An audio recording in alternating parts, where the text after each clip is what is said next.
হ্যাঁ গাইস, তো আজকের ব্লগে আমি দেখাবো টাকা, বাংলাদেশের নতুন টাকা। আর এই টাকাগুলো আপনি সহজে পেয়ে যাচ্ছেন, মানে পাওয়া যায় না বললেই চলে। হ্যাঁ গাইস, তো আমি আজকের ব্লগে এটা দেখাচ্ছি।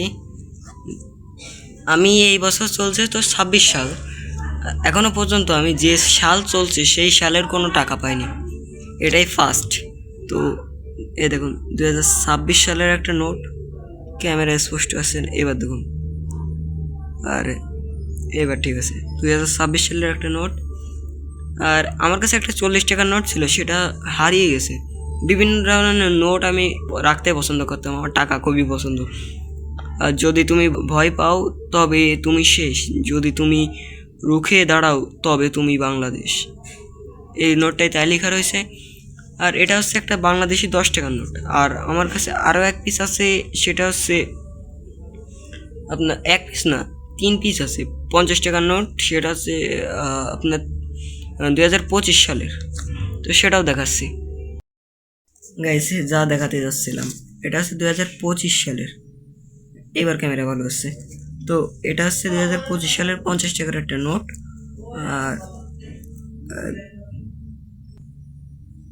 গাইজ এর গভর্নর হচ্ছে আহসান হাবিব মনসুর। আর এই টাকাগুলো মানে 50 টাকার উপরে যে নোটগুলো আছে তাতে না 20 টাকাতেও থাকে, কিন্তু এই ধরনের থাকে। এতে আপনি বুঝতে পারবেন যে টাকা আসল কি নকল, মানে এটা হাত ঘষলে ধার অনুভব করা যায়। আরও বিভিন্ন ফ্যাসিলিটিস থাকে যার মাধ্যমে আপনি টাকা নকল কি আসল বুঝতে পারবেন। আর এই যে ছবিটা দেখছেন না, সংগ্রাম, তো এটা হচ্ছে শিল্পাচার্য জয়নুল আবেদিনের আঁকা একটি ছবি। এটা আর একটা নোট। আমার কাছে এসব থাকে কারণ আমার এসব খুব পছন্দের। আর সেই 10 টাকার নোট।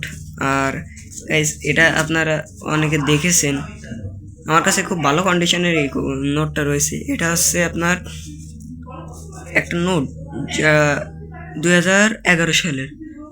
আমি মেলা দিন ধরে এটাকে রেখে দিয়েছি, একটা 10 টাকার নোটও যত্ন করে রেখেছিলাম, কিন্তু তা আর থাকেনি। আর এই যে ফোনে যে ক্যামেরা যে ভিডিওটা চলছে, এইটা আমার কয়টা পুরনো টাকা ছিল, 500 টাকার নোট 4টে ছিল। তো সেই টাকাও এই ফোন কেনাতেই চলে গেছে। আর গাইস এই যে নোটটা দেখতে পাচ্ছেন না, এতে আপনি কোনো সাল খুঁজে পাবেন না। এই দেখুন, জাতীয় পাখি দোয়েল। কে গাইস, এই নোটটাও রেয়ার, রেয়ার বলতে পারি না, কিন্তু এই, আর এটা তো দেশি।